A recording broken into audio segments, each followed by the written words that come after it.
This is the moment Frankie Zapata set a new world record and achieved a lifelong dream. Punching the air while landing on St. Margaret's Bay in the UK, he became the first man to cross the English Channel on a hoverboard. My dreams came true. So much emotion. I really pushed it. It was hard. There were so many concerns. That last attempt, it was difficult. I was in an accident 7 days ago. It wasn't obvious that we'd do it. There you go.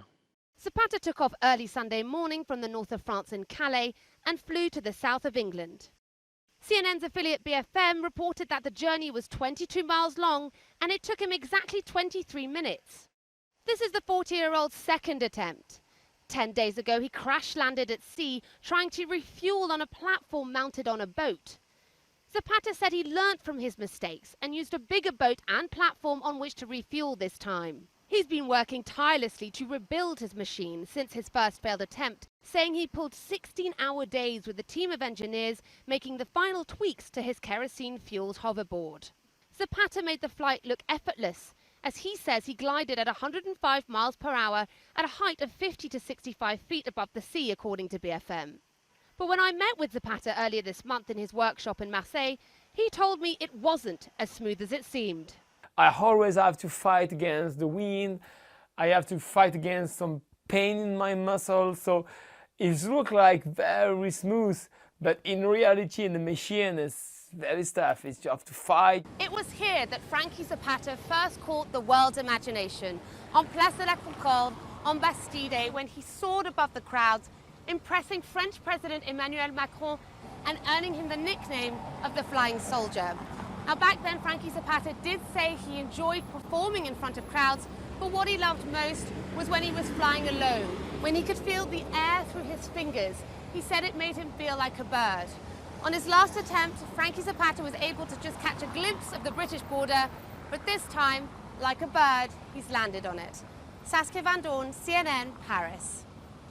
So we're looking at severe weather potential for later this afternoon across the Midwest and into the northern plains as well. This area, in fact, has been upgraded as far as the severe weather threat later this afternoon. So we're talking a level 3 of 5.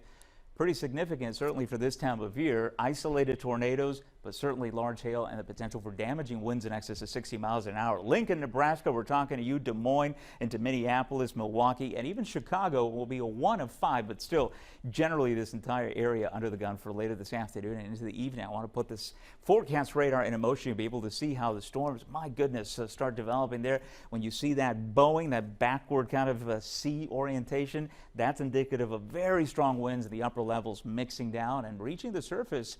And we could be looking at the wind gusts in excess of 60, 70 miles an hour. So we'll watch that. Things winding down by the time we get into the 11 o'clock hour through the evening. We'll be in better shape. As far as the temperatures this afternoon, back in the 80s, we'll have plenty of 90s for actual temperatures in Texas. But even across the southeast, you get the humidity that will make it feel like it's in the 90s. And we'll also have some scattered thunderstorms as a result. But not the heat we're talking about in the southwest. Look at these excessive heat warnings. That includes portions of the LA basin here, of course, into Arizona as well. Look at the numbers, actual readings, right? Temperatures into anywhere from 107 to 115 through the afternoon. So a scorching next couple of days here across the southwest with those heat warnings continuing likely through Wednesday.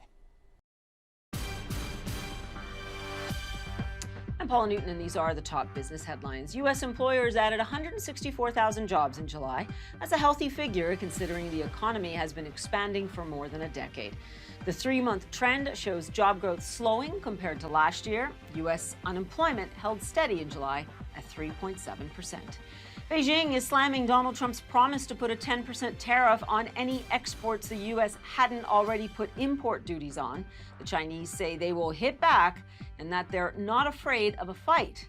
Trump says the new tariffs will hit on September 1st.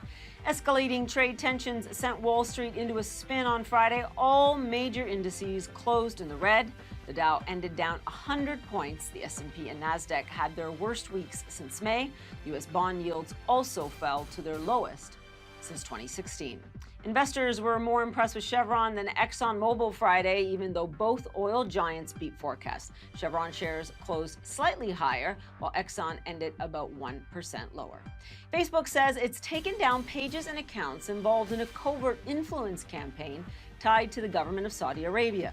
The company says the people behind it tried to use Facebook and Instagram to prop up support for the kingdom and attack its enemies. Those are the top business headlines. I'm Paula Newton in Atlanta.